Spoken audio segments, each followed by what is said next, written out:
L'Égypte est en deuil. Nous sommes vers 1330 avant Jésus-Christ.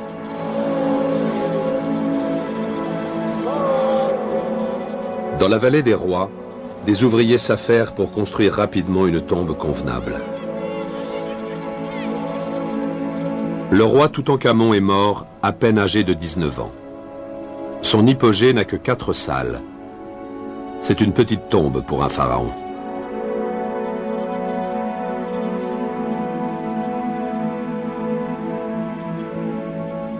Mais son contenu n'a rien de modeste. Un trône plaqué d'or est orné d'une image du jeune souverain et de sa femme. Son cercueil en or massif, le dernier des 3, pèse plus d'1 tonne.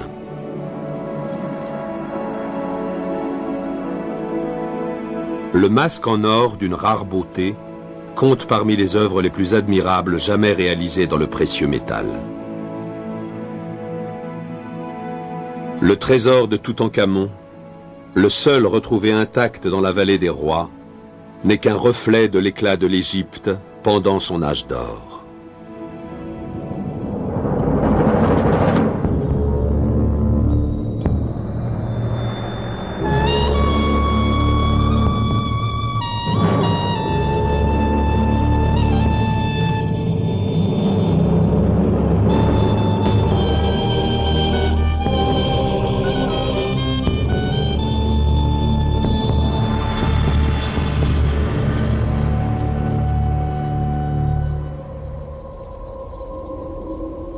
Pendant plus de 400 ans, les pharaons égyptiens ont été inhumés dans la vallée des rois.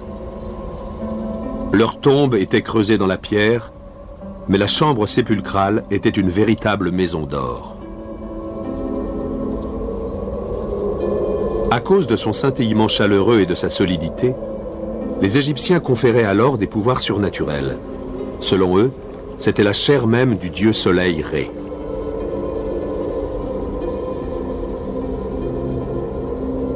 Le pharaon issu du soleil était un dieu vivant. En l'entourant de la matière divine, les Égyptiens pensaient lui garantir la vie éternelle.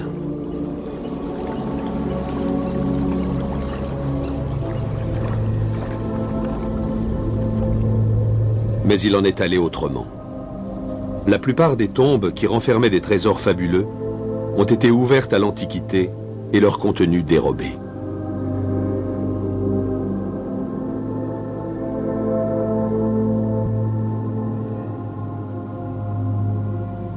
Dans le musée égyptien du Caire, on trouve les dépouilles de pharaons qui comptaient parmi les plus puissants. Thoutmosis Ier, Thoutmosis II, Thoutmosis IV, Séti Ier et le grand Ramsès.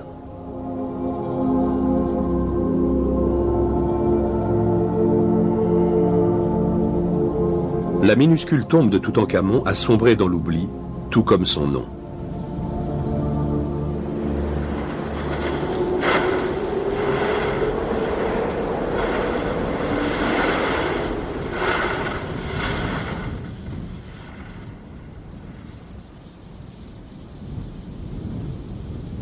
Sa découverte en 1922 a bouleversé le monde archéologique. Toutankhamon est devenu du jour au lendemain le nom le plus célèbre de l'histoire égyptienne.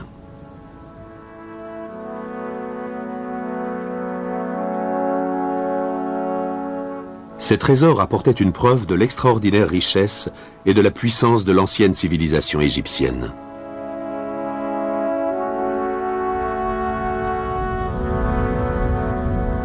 Jalousé pour sa fortune, l'Égypte semblait dotée d'une réserve d'or inépuisable. Il était extrait des déserts à l'est de la vallée du Nil et surtout en Nubie, dans le Soudan actuel, où, croyait-on, il n'y avait quasiment qu'à se baisser pour le ramasser. Je coule des statues d'or et d'électrum, ornées de lapis lazuli et de pierres précieuses, proclame une des inscriptions de Toutankhamon. Je construis de nouveaux vaisseaux pour naviguer, et je les couvre d'or pour qu'ils illuminent le Nil.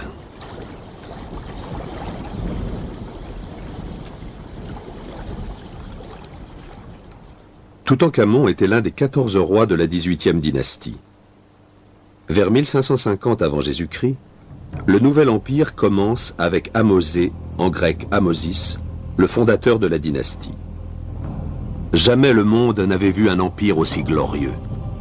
À l'apogée, sa sphère d'influence s'étend au nord jusqu'en Syrie et au sud jusqu'au centre du Soudan.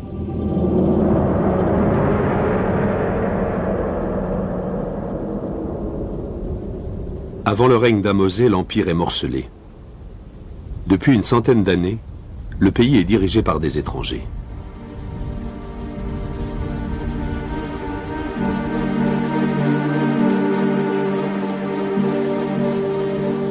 Les Hyksos, qui seraient originaires de Canaan, ont établi une base politique dans le delta du Nil, ce qui leur permet de contrôler les routes commerciales de la Méditerranée.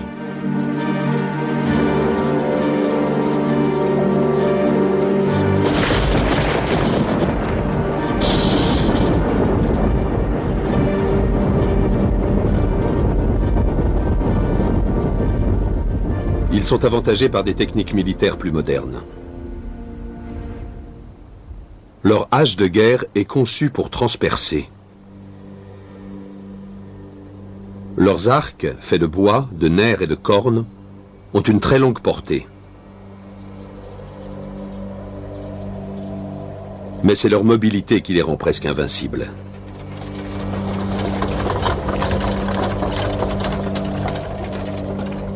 Grâce à un char tiré par un cheval, les Hyksos peuvent se déplacer rapidement, tout en maniant leurs armes avec une efficacité redoutable. L'Égypte est sous le joug des étrangers, mais leur domination est de plus en plus mal acceptée.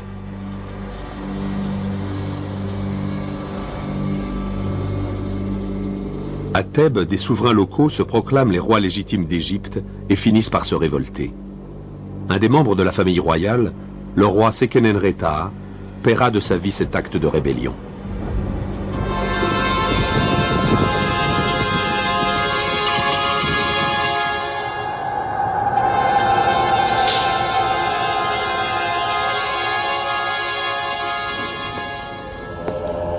Le professeur Mohamed Saleh, directeur du musée égyptien du Caire, le confirme.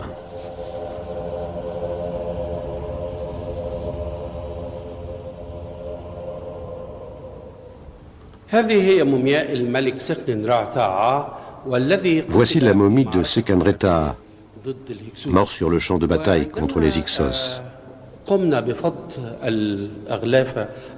avons ôté les bandelettes qui entouraient son corps, nous avons constaté la présence de tant de mutilations et de coupures que l'on peut être absolument sûr qu'il a dû mourir dans d'atroces souffrances.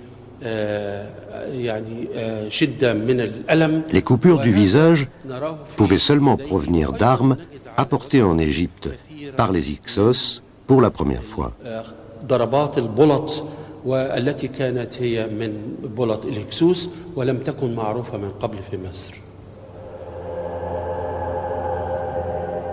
Une des armes responsables de ces blessures était cette fameuse hache de guerre des Hyksos, dont la longue lame étroite pouvait percer les os.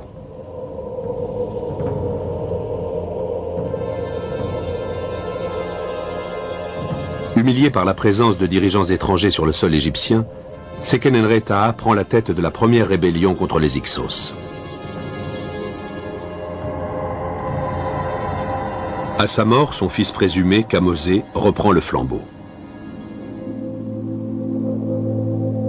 Sur une stèle trouvée à Thèbes est gravé un récit commémorant la haine qui opposait Kamosis au roi Hyksos Apopi.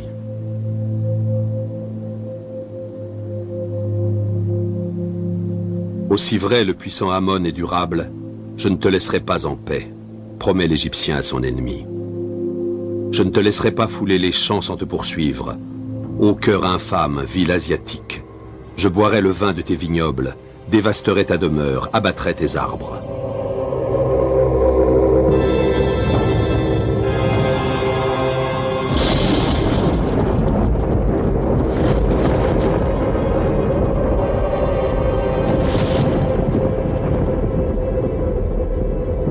Les Hyksos siègent dans une ville forte dans le delta du Nil, Avaris.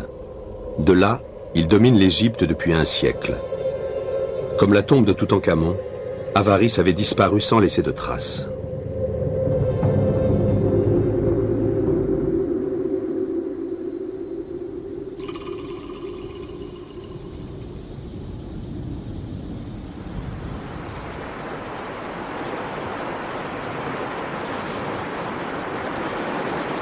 Depuis des milliers d'années, le Nil traverse l'Égypte et se divise en plusieurs bras qui forment la riche plaine alluviale du delta du Nil.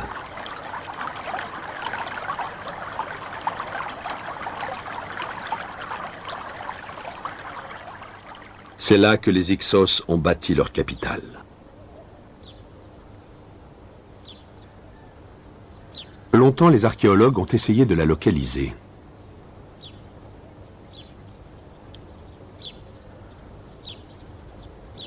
Le limon accumulé au cours des siècles a dissimulé Avaris jusqu'à l'arrivée de Manfred Bietak de l'Université de Vienne en 1965. À la tête d'une équipe d'archéologues autrichiens, il commence des fouilles sur un site appelé Tel el-Daba. Tel signifie colline et désigne généralement une ancienne ville.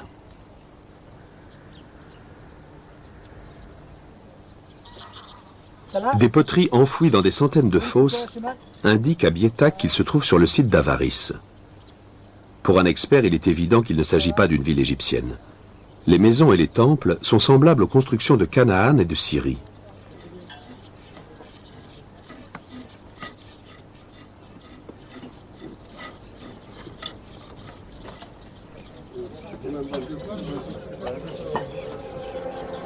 Dans les tombes, on a découvert des armes et des poteries Hyksos. Dans les années 90, Bietak fait une découverte majeure, les vestiges d'un palais fortifié.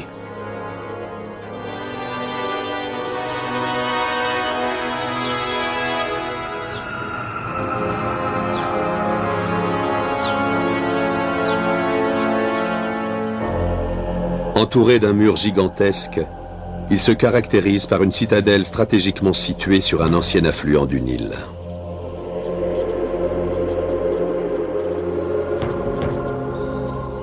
Bietak suppose que c'était la demeure d'Apophis, le roi Hyksos.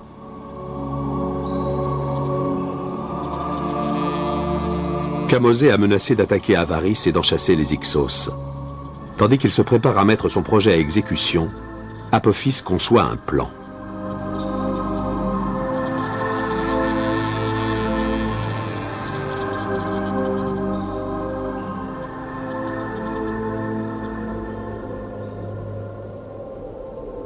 Dans le nord du Soudan actuel, se trouve le royaume de Kouch et sa capitale Kerma.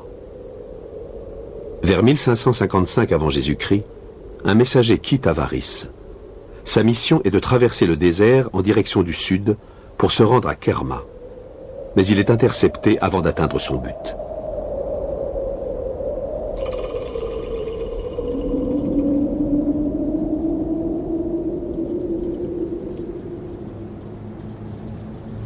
En 1991, John et Deborah Darnell, de l'Institut oriental de l'Université de Chicago, explorent le désert à une courte distance au nord-ouest de l'ancienne Thèbes, quand ils découvrent par hasard une ancienne route de caravane polie par des siècles d'utilisation.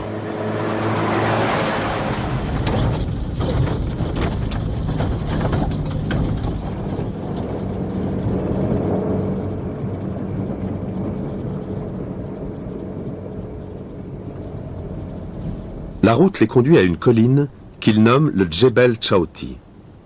Cette imminence a une particularité. Elle est recouverte d'inscriptions laissées par des voyageurs qui ont fait une pause à cet endroit. Certaines sont des prières adressées aux dieux, d'autres commémorent des voyages et des événements. Mais la plupart ne sont que des noms et des titres, des graffitis vieux de 4000 ans.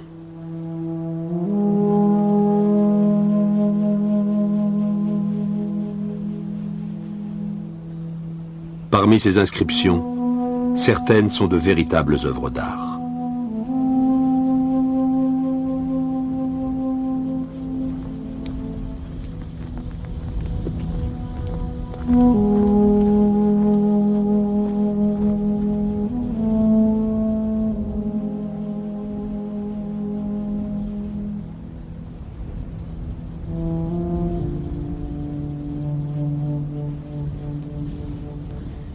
C'est sans doute une des inscriptions les plus admirables de Chaoti.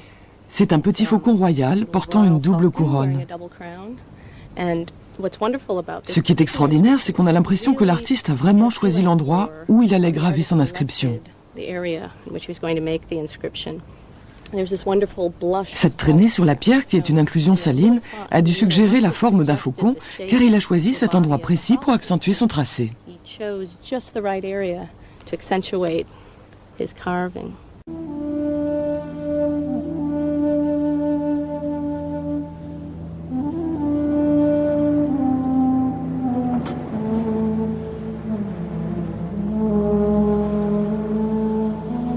Les Darnell ont en fait découvert un raccourci coupant directement par le désert qui évite la boucle que fait la vallée au niveau de Kéné et que relièrent d'autres routes à la grande oasis à l'ouest et à la Nubie au sud. Des policiers du désert, placés dans des postes de guet, surveillaient ces routes stratégiques.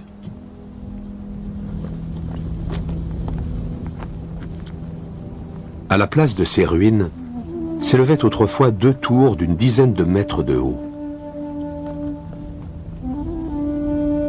Elles ont joué un rôle clé dans la guerre contre les Hyksos. Ces tours gardaient la voie qui menait au Djebel Chaoti. Nous savons que ce site était à la frontière de la province thébaine.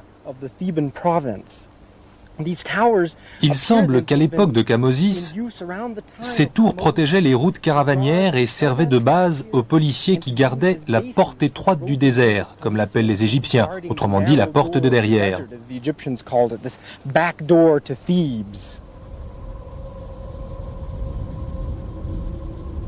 Cette porte a mené les Hyksos à la défaite. Apopi espère vaincre Kamosé en forgeant une alliance avec le roi Couchite et attaquer les Égyptiens sur un deuxième front à la frontière sud. Mais son plan échoue quand le messager en route pour Kerma est capturé dans le désert. Kamosis meurt avant que les Hyksos ne soient chassés. Un autre fils de Sekenenré, Amosé, fonde la 18e dynastie.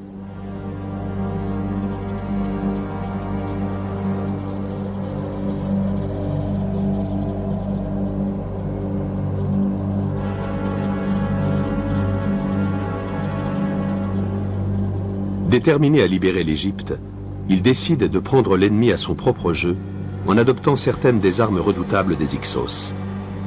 Des chars tirés par des chevaux et conduits par des Égyptiens apparaissent bientôt sur les champs de bataille.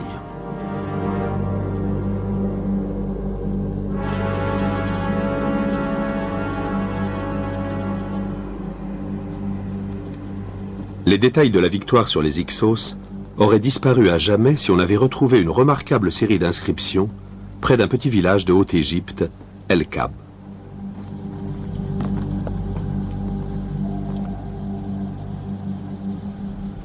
Sans aucune modestie, un soldat de l'armée du pharaon, appelé aussi Amosé, a laissé son autobiographie sur les murs de sa tombe.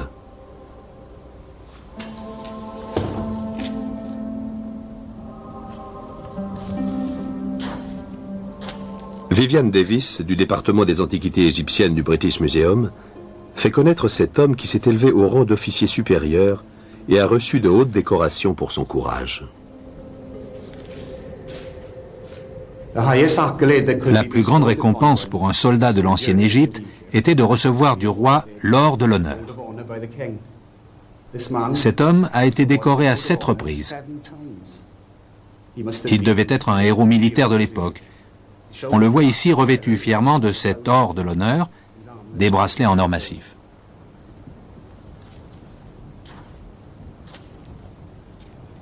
Amosis s'est illustré pour la première fois à la bataille d'Avaris, vers 1530 avant Jésus-Christ. Ici est retracée une escarmouche dans l'eau près d'Avaris. Il a fait un prisonnier et il est récompensé par son premier Nebu-Enkent, lors de la vaillance. On recevait un bracelet quand un ennemi était tué. « J'ai fait un prisonnier et coupé une main », déclara Amosé. Couper une main permettait aux Égyptiens de compter le nombre de blessés. Les prisonniers faisaient partie du butin. J'ai ramené d'Avaris un homme et 3 femmes. Sa Majesté me les a donnés comme esclaves. Mais la tombe ne contient pas seulement les triomphes personnels du soldat.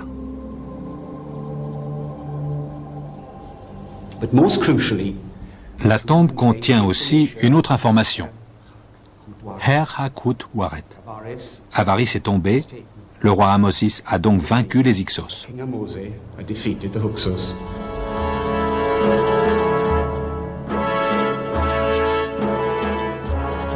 L'expulsion des Hyksos réunit l'Égypte sous la domination d'un roi égyptien pour la première fois depuis plus d'1 siècle. Mais le souverain n'est pas satisfait. Se méfiant des représailles, il accomplit 2 actions décisives. À la tête de ses troupes, le roi Ahmosé traverse le désert et met le siège devant la forteresse des Hyksos à Sharouen, au sud de Canaan. Il passe ensuite une alliance. Un homme sautant par-dessus un taureau et le labyrinthe compte parmi les images les plus courantes associées à la mythologie de l'Antiquité.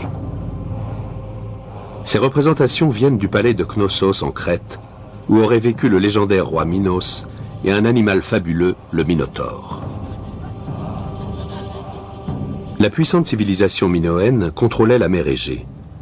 C'était un peuple de navigateurs. Les navires marchands de la Crète, véritable plaque tournante commerciale enrichie par le négoce du vin et de l'huile d'olive, sillonnaient la Méditerranée.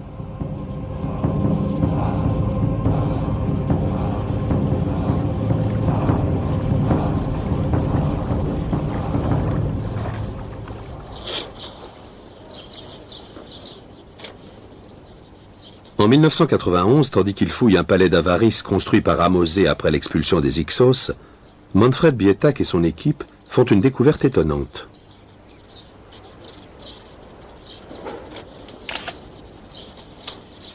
Ils trouvent pour la première fois sur le sol égyptien des milliers de fragments de fresques minoennes. Il y a entre autres des morceaux d'une fresque similaire à celle peinte sur les murs du palais de Knossos en Crète. La collection la plus surprenante se trouve sur cette table. Elle représente une scène avec 4 taureaux et 4 sauteurs, sur un fond de motifs de labyrinthe. Nous connaissons ces motifs qui viennent du palais de Knossos. Et il est sûr que des artistes minoens sont venus travailler ici. Ils venaient probablement de Knossos, car nous avons ici les emblèmes du palais minoen. Cette frise en demi-rosette à la base de ce motif.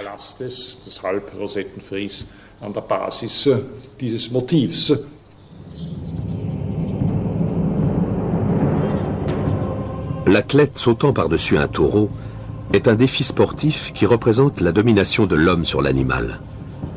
Ce sport avait une signification rituelle pour les Minoens. Il était lié à la cour du roi, tout comme les motifs de labyrinthe et les frises étaient caractéristiques de l'architecture des palais minoens. La présence de tels motifs sur les murs d'un palais égyptien implique qu'une relation étroite existait entre les 2 cours royales. Mais de quelle sorte de relation s'agissait-il? Bietak pense que les 2 puissances ont fait une alliance avantageuse pour chacun, peut-être même cimentée par un mariage royal.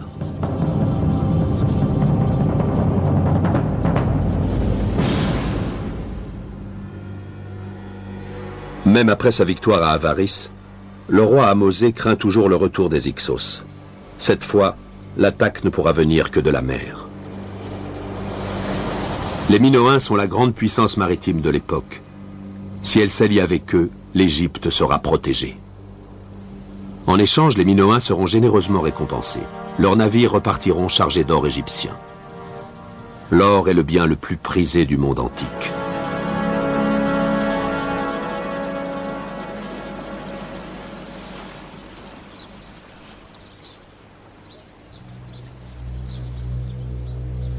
Posséder de l'or est une priorité pour l'Égypte.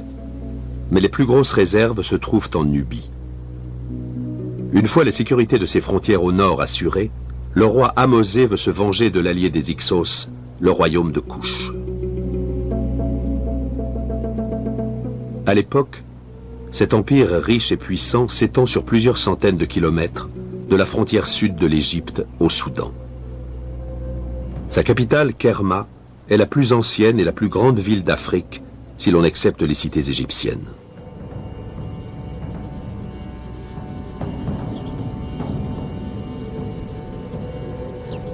Aujourd'hui, Kerma est en ruine. Mais son temple massif est en grande partie intact. Il fait environ 320 mètres carrés. Les Égyptiens l'appellent la Defoufa. Bien qu'il ait été dépouillé de son revêtement extérieur, il domine toujours le site.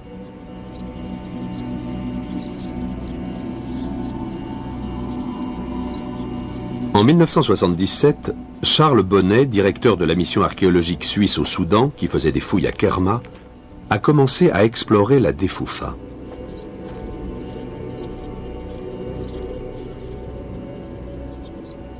Sur le côté, un portail à un battant s'ouvre sur un escalier qui conduit à une petite salle, le sanctuaire intérieur du temple. Près d'un autel de marbre blanc, Bonnet a trouvé des os de moutons et de chèvres, laissant supposer qu'ils devaient être utilisés pour des sacrifices d'animaux.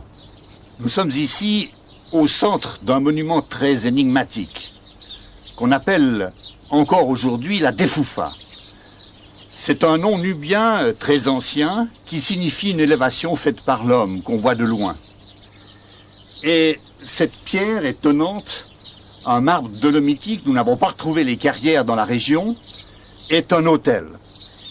Juste à côté a été retrouvé des restes de moutons et de chèvres, et probablement il s'agit de l'emplacement où on préparait des offrandes aux dieux, des offrandes où on tuait des animaux, on apportait des pains. Nous sommes à l'emplacement du temple principal de la ville. Nous ne connaissons pas le dieu auquel il était dédié, mais nous savons qu'il est en relation avec un culte solaire. De la salle, un autre escalier s'élève jusqu'au toit où étaient accomplies les cérémonies en l'honneur du dieu Soleil. À une quinzaine de mètres de hauteur, le bâtiment domine une ville autrefois très importante.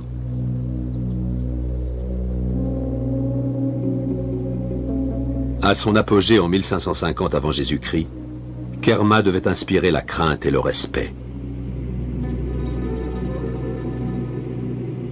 Un mur fortifié de 9 mètres de haut entourait les demeures et les jardins de la noblesse, la salle d'audience du roi, le palais et le complexe religieux.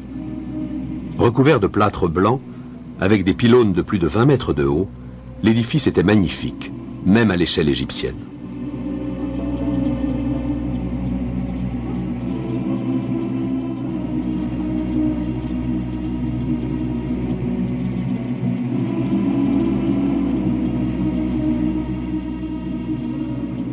Située sur les rives du Nil, où passe la principale route commerciale reliant le nord au sud, la ville s'est enrichie non seulement grâce à l'or, mais aussi en contrôlant les échanges de marchandises exotiques, comme l'ivoire, l'ébène, l'encens, les animaux sauvages, et les esclaves, qui venaient du centre de l'Afrique pour être vendus en Égypte et plus loin. Kerma comptait aussi d'habiles artisans. Je m'intéresse particulièrement à cet objet que tu m'as dit, c'était une porte de Defoufa. Oui, écoute, c'est extraordinaire parce que c'est si rare. Je pense qu'on a là la forme générale de la porte fortifiée, avec les systèmes de meurtrières qui protégeaient la porte. C'est un objet unique, c'est un sceau, on scellait la marchandise, et tu vois, on a détruit le sceau après usage, il était devenu inutile. C'est une pièce unique. Salah Ahmed, directeur des fouilles pour le service des antiquités soudanaises, est très admiratif de ces céramiques rouges et noires, pas plus épaisses qu'une coquille d'œuf, qui comptent parmi les plus belles de l'Antiquité. Je suis très heureux de la voir, puisque c'est vraiment une des plus belles pièces connues de cette époque. C'est magnifique. Hein. Mais tu sais, on a aussi trouvé de l'or.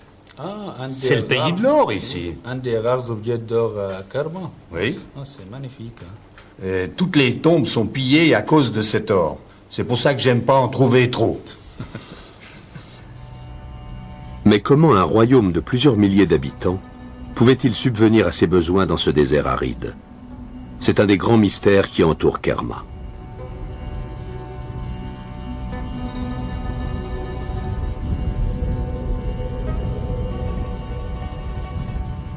Pour en savoir plus, Derek Welsby du British Museum et son équipe ont exploré une surface de 1800 km² au sud de la ville, laquelle n'avait pas été fouillée jusque-là.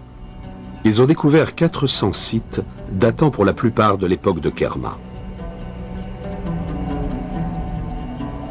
En les plaçant sur une carte, on s'est rendu compte qu'ils suivaient 2 bras du fleuve asséchés depuis. Les rives sont marquées par les lignes de végétation de ce côté et de celui-là. Le bras à cet endroit fait environ 70 mètres de large. Il est presque orienté plein nord. La découverte de ces 2 bras du Nil, ainsi que son cours actuel, donne un aperçu de la richesse agricole de cette région à l'époque de Kerma.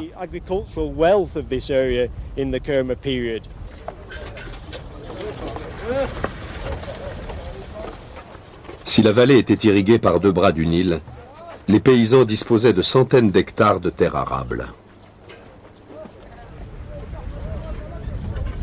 Il y avait certainement un réseau pour approvisionner Kerma, la capitale, qui se trouvait à 55 km au nord. Ces villages comportent en général un grand nombre de magasins, où les produits étaient peut-être entreposés avant d'être envoyés à Kerma, le centre administratif.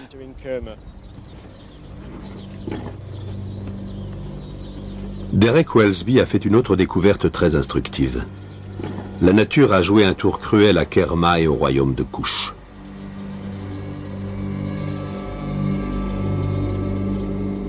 Vers 1500 avant Jésus-Christ, les 2 bras du Nil commencent à s'assécher et la nourriture à se faire rare.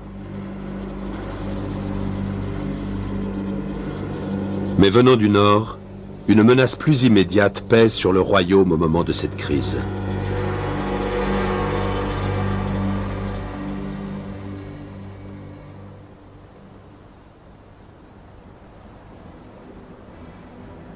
La campagne égyptienne, lancée par le roi Ahmosis pour faire capituler ses voisins du sud, entre dans sa 3e décennie. La basse Nubie est tombée sans grande résistance depuis des années, mais l'opposition est plus forte à l'intérieur du pays.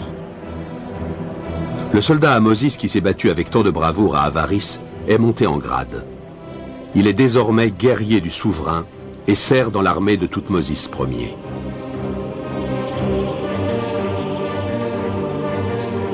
Vers 1500 avant Jésus-Christ, le pharaon se rend en bateau au cœur du royaume de Kush, au niveau de la 3e cataracte du Nil, pour la bataille finale.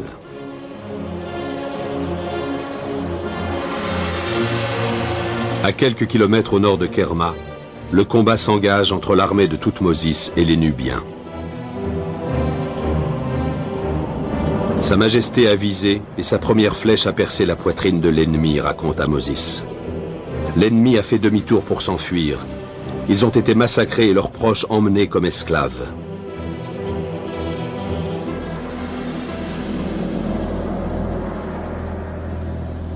La flèche toujours plantée dans la poitrine, le chef nubien est pendu la tête en bas à la proue du navire de Thoutmosis, en guise d'avertissement macabre. Le pharaon pille et brûle la capitale couchite. Une inscription sur un rocher à Tombos, pas très loin de Kerma, commémore la victoire.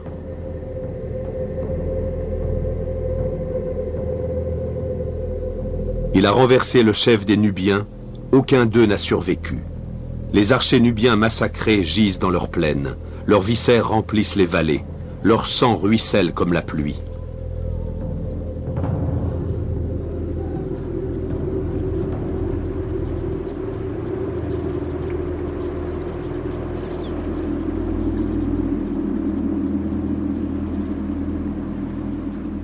Par cette conquête, l'Égypte met la main sur les plus importantes réserves d'or de l'Antiquité.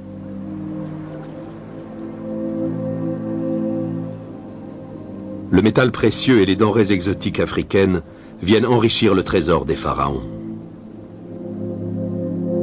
Dans les tombes, des peintures montrent des Nubiens apportant leur tribut sous forme d'or à l'Égypte. Une fois l'or pesé, des scribes notent soigneusement son poids dans les registres. Des inscriptions datant de l'époque de Thoutmôsis III, le petit-fils du conquérant de Couche, relatent qu'à 3 reprises, les mines nubiennes envoient plus de 9000 d'ébène d'or par an pour l'Égypte, c'est-à-dire plus de 820 kg d'or. Des millions de francs aujourd'hui.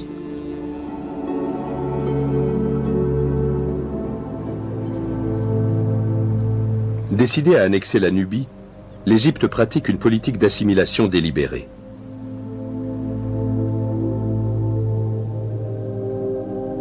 Emmenés en Égypte comme otages, les fils des dirigeants nubiens sont installés au palais et reçoivent la même éducation que les enfants du pharaon. Ils apprennent la langue égyptienne, portent des vêtements égyptiens et reçoivent même des noms égyptiens. Ils retournent ensuite chez eux pour servir le gouvernement colonial.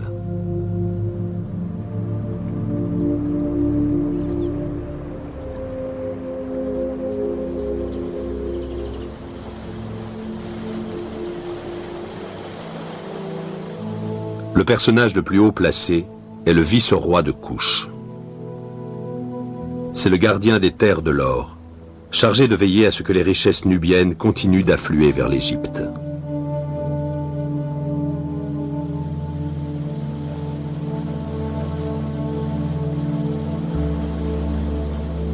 Mérimès, un vice-roi célèbre, aurait servi pendant 30 ans sous Aménophis III, vers 1390 avant Jésus-Christ. Son portrait est gravé sur la grande stèle de Tombos. Les noms de son maître apparaissent dans 2 ovales, des cartouches. Sous les cartouches apparaissent 2 prisonniers nubiens, symboles de la domination égyptienne.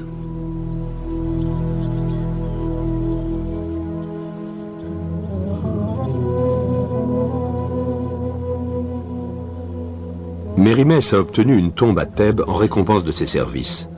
Elle comprend 3 sarcophages superbement sculptés. Il a eu des funérailles exceptionnelles pour un homme du commun, car le roi le tenait en haute estime.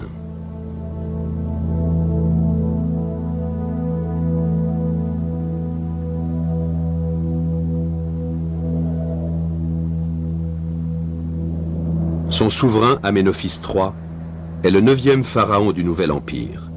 Son règne a marqué l'apogée de l'âge d'or.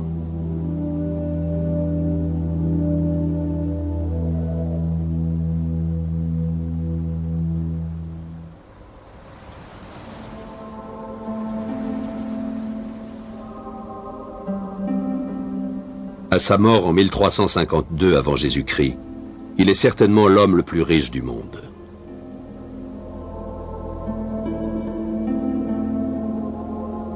L'opulence de sa cour est sans rival dans l'Antiquité.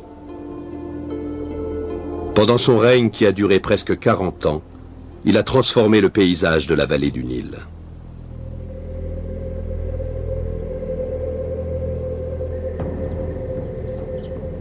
Il a construit un temple magnifique à Luxor, fait des ajouts importants au temple d'Amon-Ré à Karnak et érigé des centaines de statues, dont le colosse de Memnon à Thèbes.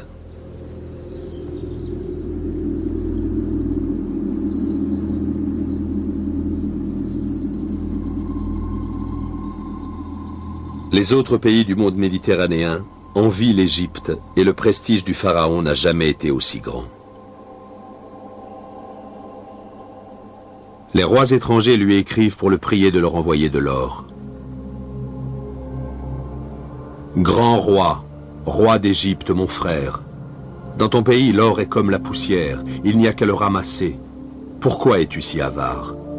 J'ai commencé à construire un nouveau palais, envoie-moi tout l'or dont j'ai besoin.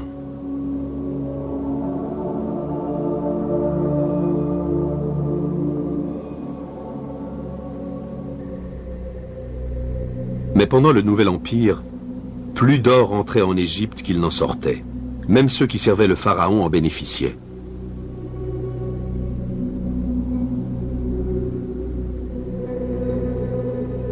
L'une des grandes aspirations de l'élite égyptienne était de posséder une tombe superbe, une maison d'éternité, où étaient peintes des scènes colorées.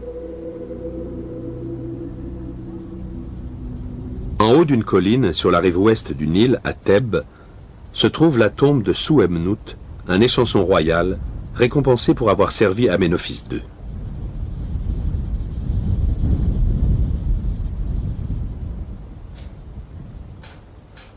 L'égyptologue Betsy Bryan de l'université Johns Hopkins à Baltimore, dans le Maryland, a conclu qu'il devait être assez riche pour engager l'importante équipe de peintres et d'apprentis qui ont décoré sa tombe.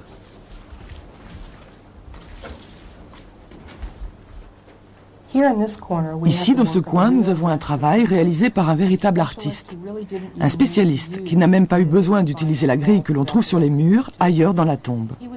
Il était capable de venir ici et de concevoir ces statues royales sans aucune grille, utilisant un pinceau minuscule avec lequel il était capable de dessiner le corps du roi et d'en faire les contours plusieurs fois, jusqu'à ce qu'il obtienne la silhouette qu'il voulait. Ensuite, il l'a remplie avec différentes couches de couleurs.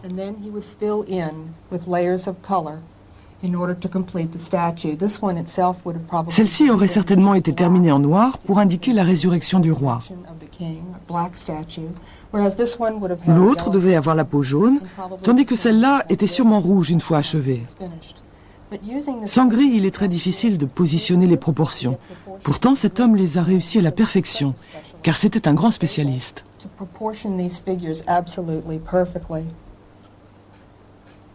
Un maître de la peinture pouvait peindre un mur à main levée. Les apprentis utilisaient une grille pour ne pas se tromper dans les proportions. Chez les novices comme chez les vétérans, certains étaient plus habiles que d'autres.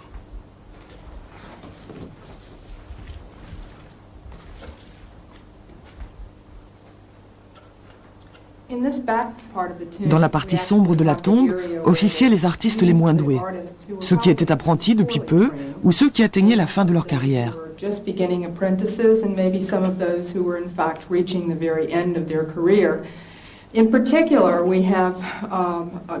Il y a cet artiste que nous avons surnommé affectueusement Old Yeller, le vieux jaunisseur, car c'était lui qui passait la peinture jaune sur ce mur.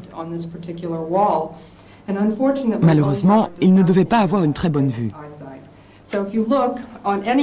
Si on regarde n'importe quel personnage où il y a de la peinture jaune, il a passé du jaune en plein sur l'œil, même si les contours de la silhouette et du visage sont achevés et les yeux dessinés avec précision.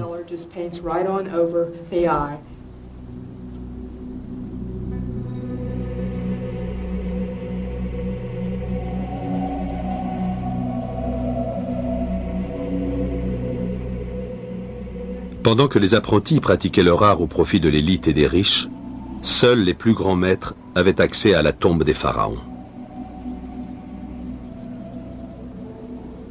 Le plus grand et le plus bel hypogée de la vallée des rois est celui de Séti Ier. L'un des rares à avoir été terminé, il est fait de plusieurs salles reliées par des couloirs qui descendent à la chambre sépulcrale, à une centaine de mètres de l'entrée.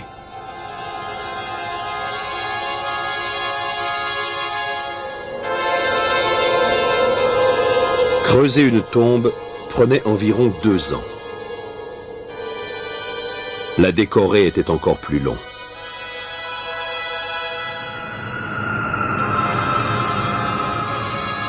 À cause de l'énorme quantité de travail requis, l'élite des artisans était en permanence assignée à la construction des tombes royales.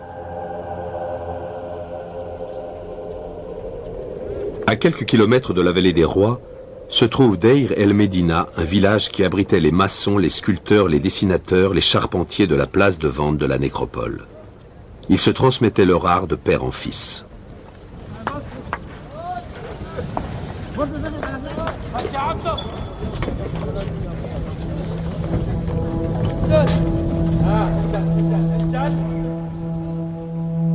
Possédant une éducation peu courante pour l'époque, les ouvriers écrivaient tout, du prix de la nourriture à la liste de leurs tâches, sur des papyrus ou des éclats de poterie et de calcaire, appelés ostraka.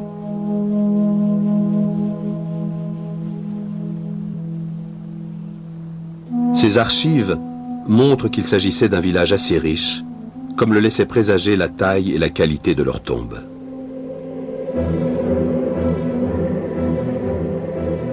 Malgré la prospérité de l'Égypte, des nuages s'amoncellent à l'horizon.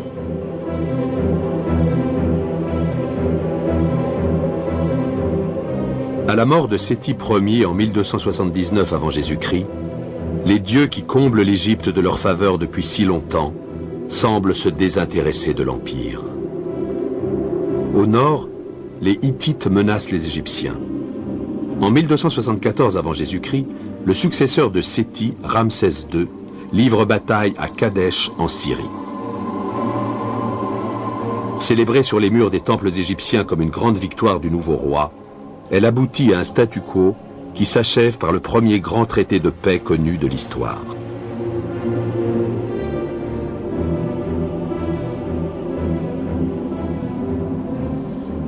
La bataille de Kadesh marque la fin de l'âge impérial.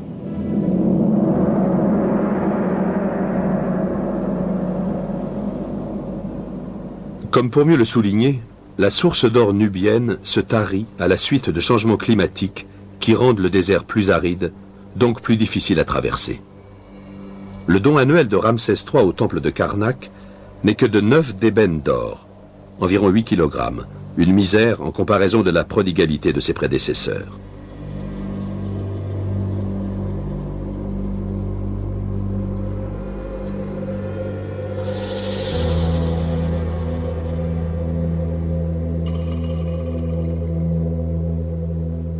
Certains Égyptiens puisent dans les réserves d'or qui sont à portée de main. La nuit, les ouvriers qui autrefois servaient fidèlement leur pharaon pillent les tombes royales.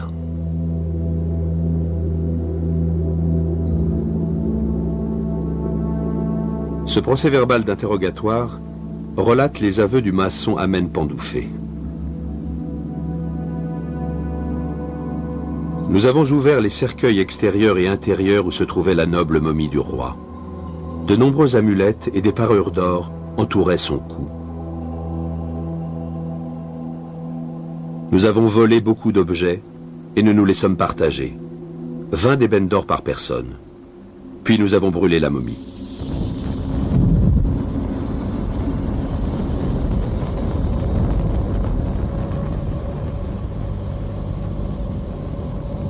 Craignant pour sa sécurité, même après sa mort, le dernier grand roi du Nouvel Empire, Ramsès XI, quitte Thèbes en 1070 avant Jésus-Christ.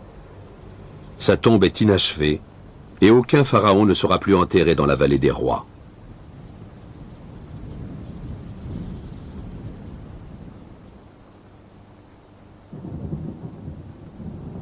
Ironiquement, c'est le gouvernement égyptien, plus que les pillards, qui videra les tombes de la vallée. En plein bouleversement politique et économique, l'autorité centrale s'effondre, le pays se divise en deux.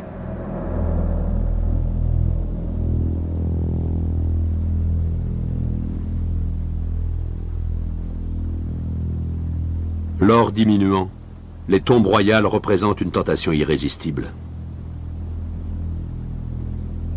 Sous prétexte de protéger l'héritage égyptien des voleurs, les momies royales sont systématiquement retirées de leurs tombes, dépouillées de leur or et de leurs trésors, avant d'être enterrées à nouveau dans 2 cachettes secrètes.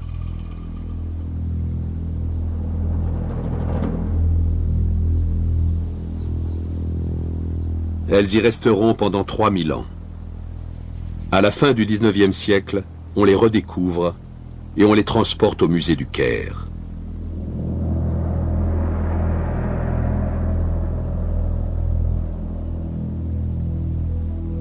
Une seule tombe a été préservée. Aujourd'hui, la tombe oubliée de Toutankhamon nous permet de rêver des richesses inouïes que devait posséder l'Égypte ancienne.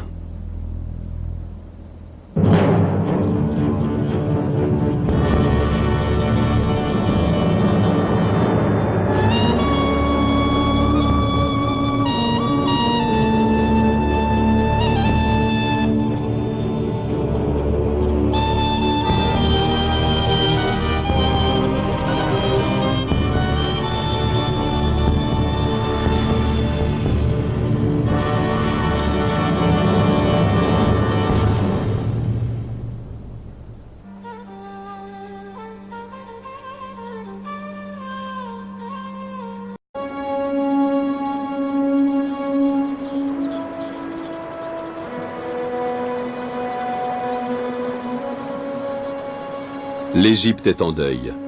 Nous sommes vers 1330 avant Jésus-Christ.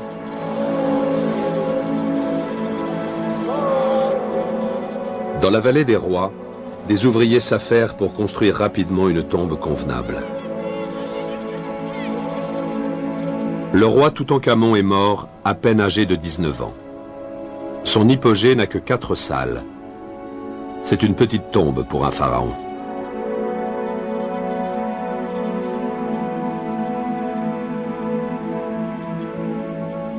Mais son contenu n'a rien de modeste. Un trône plaqué d'or est orné d'une image du jeune souverain et de sa femme. Son cercueil en or massif, le dernier des 3, pèse plus d'1 tonne.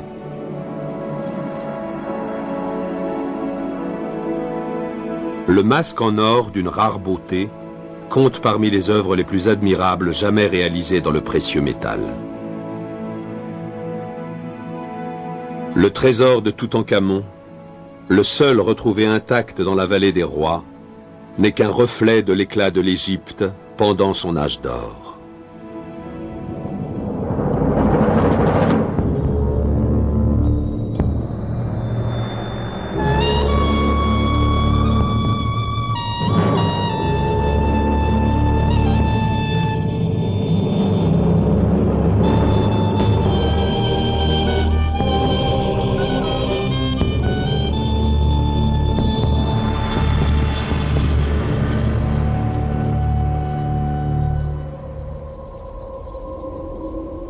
Pendant plus de 400 ans, les pharaons égyptiens ont été inhumés dans la vallée des rois. Leurs tombes étaient creusées dans la pierre, mais la chambre sépulcrale était une véritable maison d'or. À cause de son scintillement chaleureux et de sa solidité, les Égyptiens conféraient alors des pouvoirs surnaturels. Selon eux, c'était la chair même du dieu soleil Ré.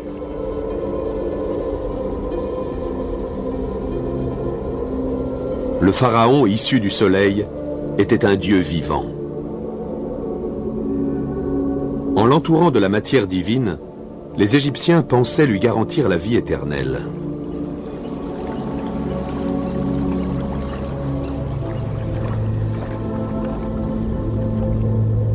Mais il en est allé autrement. La plupart des tombes qui renfermaient des trésors fabuleux ont été ouvertes à l'Antiquité et leur contenu dérobé.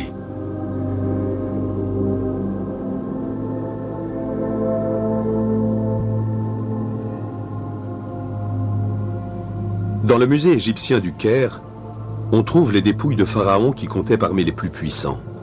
Thoutmôsis Ier, Thoutmôsis II, Thoutmôsis IV, Séti Ier et le grand Ramsès.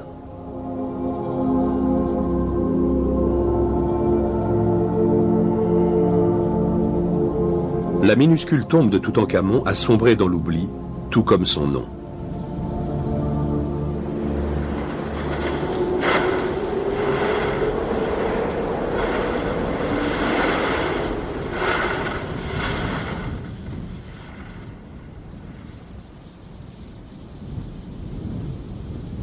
Sa découverte en 1922 a bouleversé le monde archéologique. Toutankhamon est devenu du jour au lendemain le nom le plus célèbre de l'histoire égyptienne.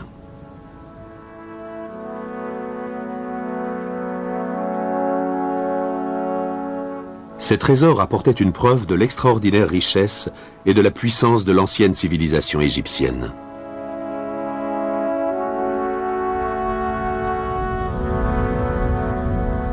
Jalousé pour sa fortune, l'Égypte semblait dotée d'une réserve d'or inépuisable. Il était extrait des déserts à l'est de la vallée du Nil et surtout en Nubie, dans le Soudan actuel, où, croyait-on, il n'y avait quasiment qu'à se baisser pour le ramasser. Je coule des statues d'or et d'électrum, ornées de lapis lazuli et de pierres précieuses, proclame une des inscriptions de Toutankhamon. Je construis de nouveaux vaisseaux pour naviguer, et je les couvre d'or pour qu'ils illuminent le Nil.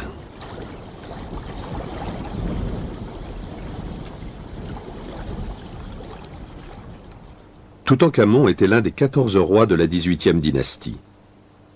Vers 1550 avant Jésus-Christ, le nouvel empire commence avec Ahmosé, en grec Amosis, le fondateur de la dynastie. Jamais le monde n'avait vu un empire aussi glorieux. À l'apogée, sa sphère d'influence s'étend au nord jusqu'en Syrie et au sud jusqu'au centre du Soudan.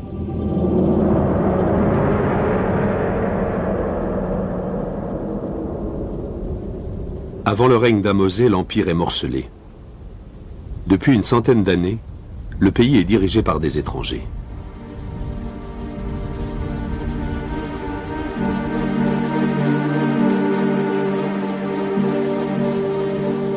Les Hyksos, qui seraient originaires de Canaan, ont établi une base politique dans le delta du Nil, ce qui leur permet de contrôler les routes commerciales de la Méditerranée.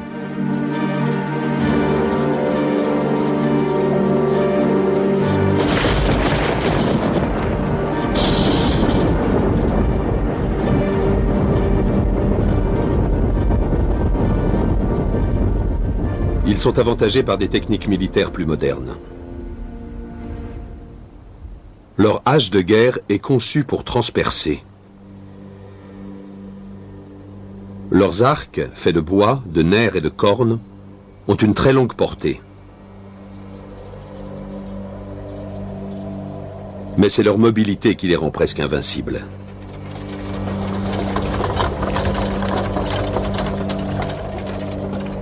Grâce à un char tiré par un cheval, les Hyksos peuvent se déplacer rapidement, tout en maniant leurs armes avec une efficacité redoutable. L'Égypte est sous le joug des étrangers, mais leur domination est de plus en plus mal acceptée.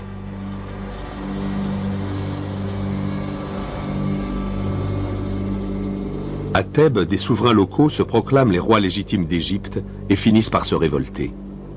Un des membres de la famille royale, le roi Seqenenreta, paiera de sa vie cet acte de rébellion.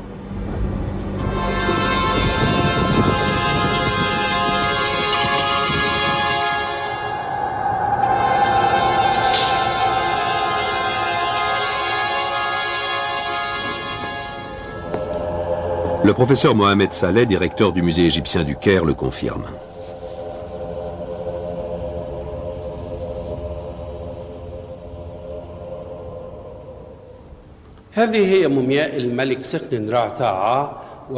Voici la momie de Seqenenreta, mort sur le champ de bataille contre les Hyksos. Quand nous avons ôté les bandelettes qui entouraient son corps, nous avons constaté la présence de tant de mutilations et de coupures que l'on peut être absolument sûr qu'il a dû mourir dans d'atroces souffrances. Les coupures du visage pouvaient seulement provenir d'armes apportées en Égypte par les Hyksos pour la première fois.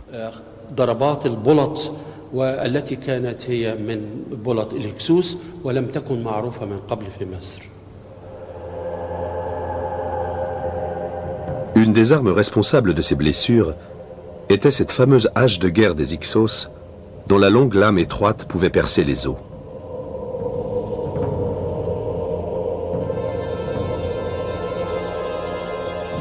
Humilié par la présence de dirigeants étrangers sur le sol égyptien, Seqenenreta prend la tête de la première rébellion contre les Hyksos, son propre jeu, en adoptant certaines des armes redoutables des Hyksos.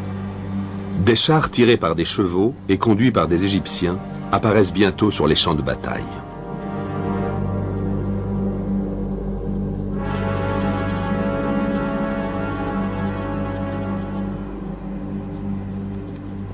Les détails de la victoire sur les Hyksos auraient disparu à jamais si on avait retrouvé une remarquable série d'inscriptions près d'un petit village de Haute-Égypte, El Kab.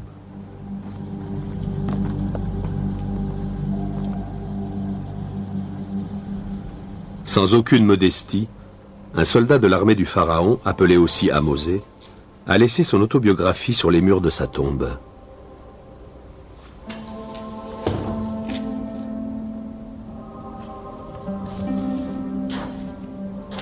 Viviane Davis, du département des antiquités égyptiennes du British Museum, fait connaître cet homme qui s'est élevé au rang d'officier supérieur et a reçu de hautes décorations pour son courage.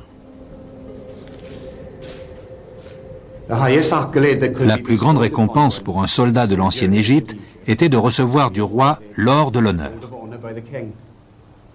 Cet homme a été décoré à 7 reprises. Il devait être un héros militaire de l'époque. On le voit ici revêtu fièrement de cet or de l'honneur, des bracelets en or massif.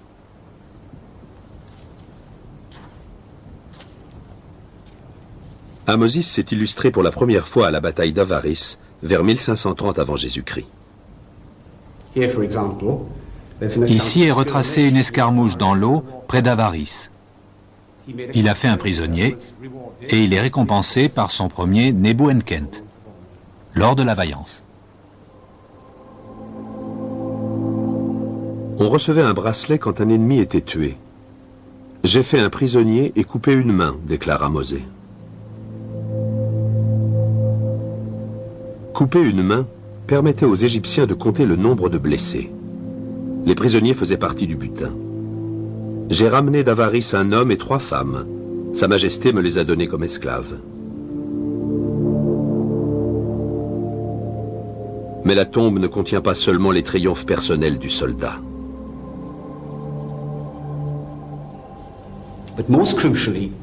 La tombe contient aussi une autre information. Her Hakut Waret.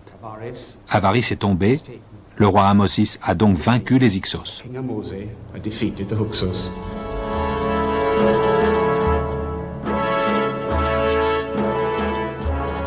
L'expulsion des Hyksos réunit l'Égypte sous la domination d'un roi égyptien pour la première fois depuis plus d'1 siècle. Mais le souverain n'est pas satisfait. Se méfiant des représailles, il accomplit 2 actions décisives. À la tête de ses troupes, le roi Ahmosé traverse le désert et met le siège devant la forteresse des Hyksos à Sharouen, au sud de Canaan. Il passe ensuite une alliance. Un homme sautant par-dessus un taureau et le labyrinthe compte parmi les images les plus courantes associées à la mythologie de l'Antiquité. Ces représentations viennent du palais de Knossos en Crète, où aurait vécu le légendaire roi Minos et un animal fabuleux, le Minotaure. La puissante civilisation minoenne contrôlait la mer Égée. C'était un peuple de navigateurs. Les navires marchands de la Crète, véritable plaque tournante commerciale enrichie par le négoce du vin et de l'huile d'olive, sillonnaient la Méditerranée.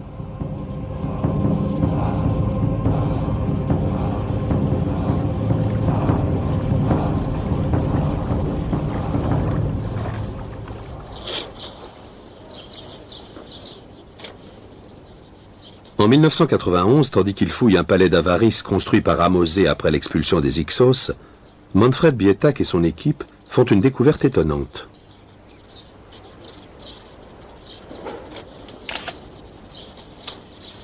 Ils trouvent pour la première fois sur le sol égyptien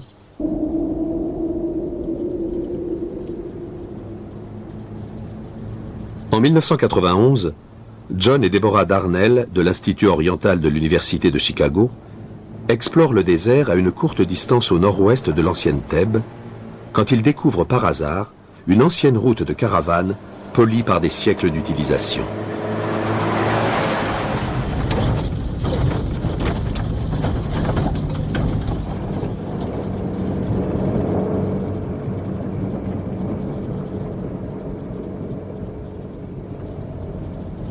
La route les conduit à une colline qu'ils nomment le Djebel Chaouti. Cette imminence a une particularité. Elle est recouverte d'inscriptions laissées par des voyageurs qui ont fait une pause à cet endroit. Certaines sont des prières adressées aux dieux, d'autres commémorent des voyages et des événements. Mais la plupart ne sont que des noms et des titres, des graffitis vieux de 4000 ans.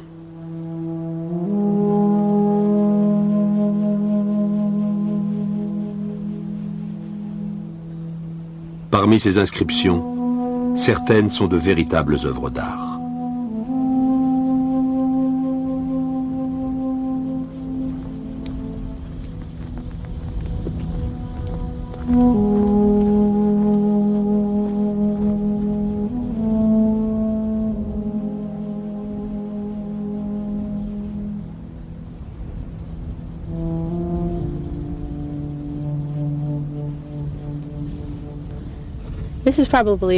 C'est sans doute une des inscriptions les plus admirables de Chaoti.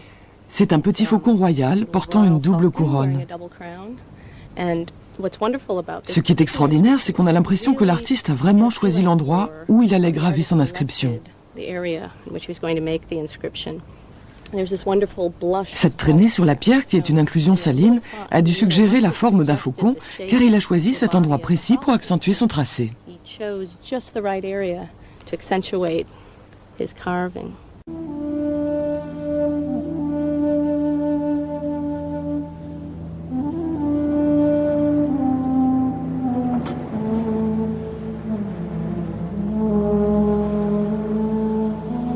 Les Darnell ont en fait découvert un raccourci coupant directement par le désert, qui évite la boucle que fait la vallée au niveau de Kéné, et que relièrent d'autres routes à la Grande Oasis à l'ouest et à la Nubie au sud. Des policiers du désert, placés dans des postes de guet, surveillaient ces routes stratégiques.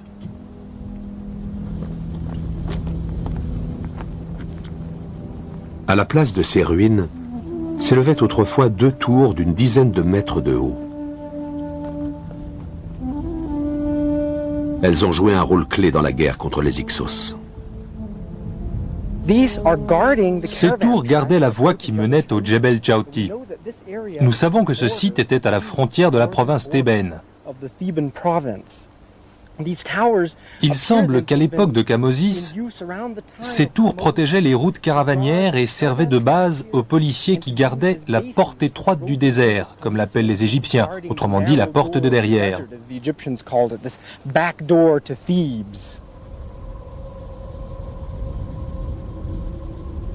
Cette porte a mené les Hyksos à la défaite. Apopi espère vaincre Kamosé en forgeant une alliance avec le roi Couchite et attaquer les Égyptiens sur un deuxième front à la frontière sud. Mais son plan échoue quand le messager en route pour Kerma est capturé dans le désert. Kamosis meurt avant que les Hyksos ne soient chassés. Un autre fils de Sékénénré, Amosé, fonde la 18e dynastie.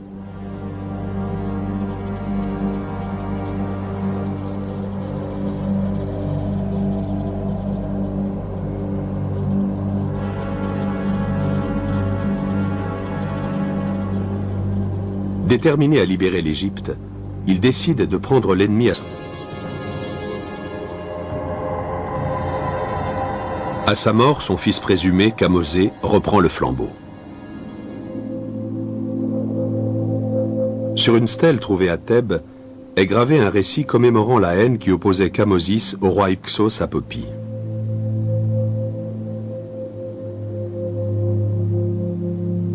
Aussi vrai le puissant Amon est durable, je ne te laisserai pas en paix, promet l'Égyptien à son ennemi. Je ne te laisserai pas fouler les champs sans te poursuivre. Ô cœur infâme, ville asiatique, je boirai le vin de tes vignobles, dévasterai ta demeure, abattrai tes arbres.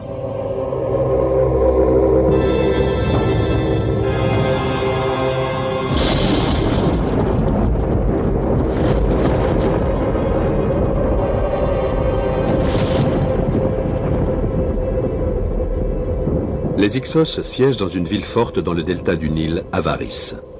De là, ils dominent l'Égypte depuis un siècle. Comme la tombe de Toutankhamon, Avaris avait disparu sans laisser de traces.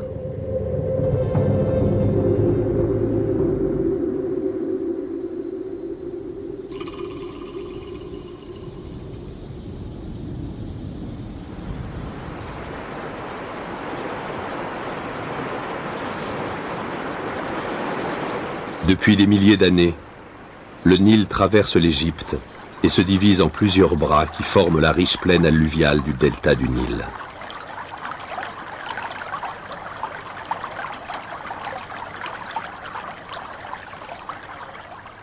C'est là que les Hyksos ont bâti leur capitale.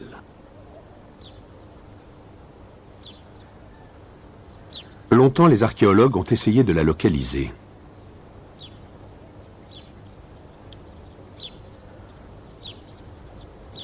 Le limon accumulé au cours des siècles a dissimulé Avaris jusqu'à l'arrivée de Manfred Bietak de l'Université de Vienne en 1965.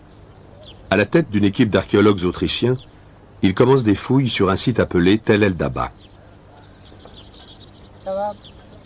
Tel signifie colline et désigne généralement une ancienne ville.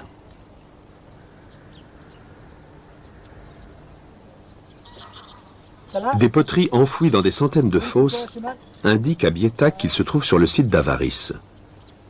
Pour un expert, il est évident qu'il ne s'agit pas d'une ville égyptienne. Les maisons et les temples sont semblables aux constructions de Canaan et de Syrie.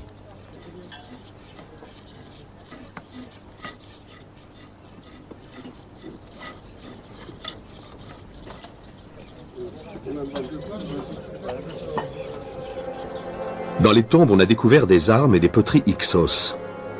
Dans les années 90, Bietak fait une découverte majeure, les vestiges d'un palais fortifié.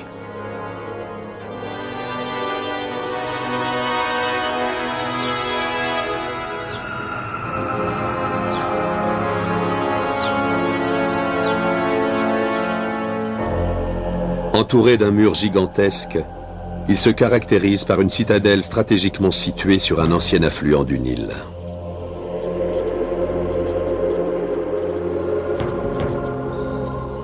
Bietak suppose que c'était la demeure d'Apophis, le roi Hyksos.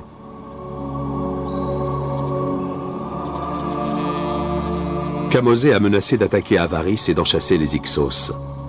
Tandis qu'il se prépare à mettre son projet à exécution, Apophis conçoit un plan.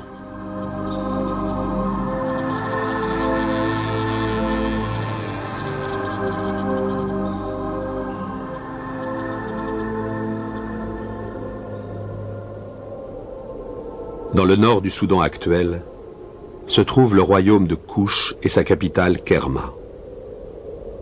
Vers 1555 avant Jésus-Christ, un messager quitte Avaris. Sa mission est de traverser le désert en direction du sud pour se rendre à Kerma. Mais il est intercepté avant d'atteindre son but.